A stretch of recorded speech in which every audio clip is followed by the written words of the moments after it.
Okay mga kabikol, magandang tanghali sa ating lahat.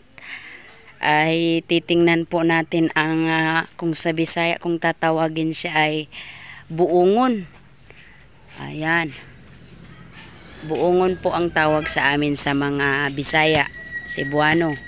Doon banda sa aming lugar sa Baungon Bukidnon.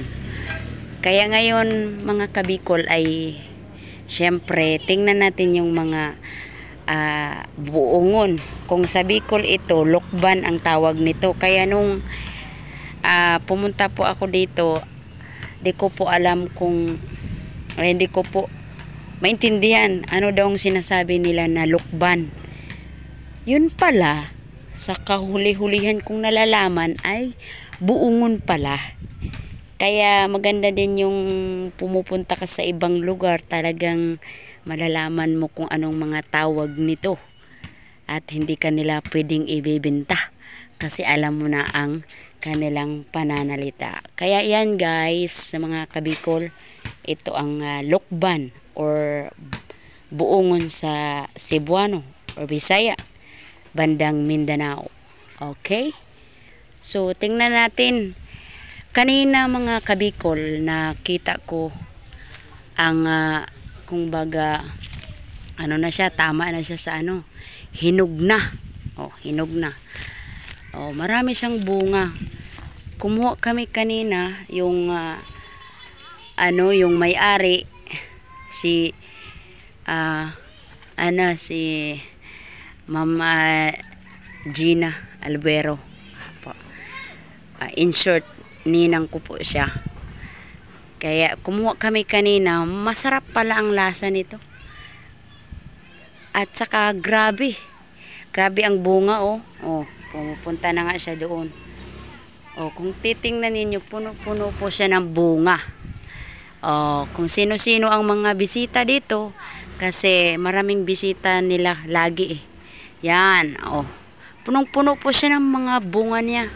Tapos masarap pati. Hindi siya kagaya sa buungon or lukban na talagang mapait, hindi mo maintindihan, at medyo din makati sa dila pag nakagat mo na siya or nakain. Kaya yan ang ganda.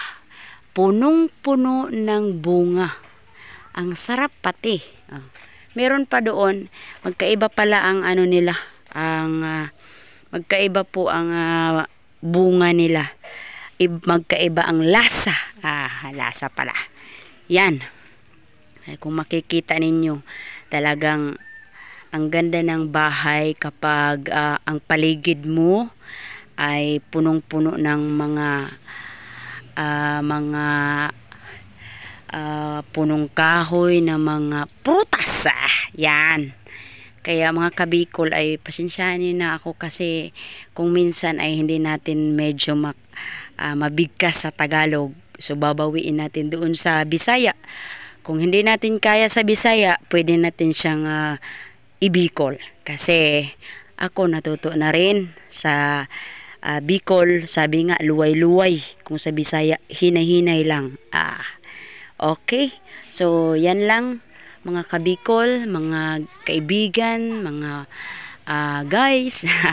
Yan, dami ng lukban. Kaya pag gusto po ninyong kumain ng lukban, pumunta lang po kayo dito kasi mabait po ang mga albero.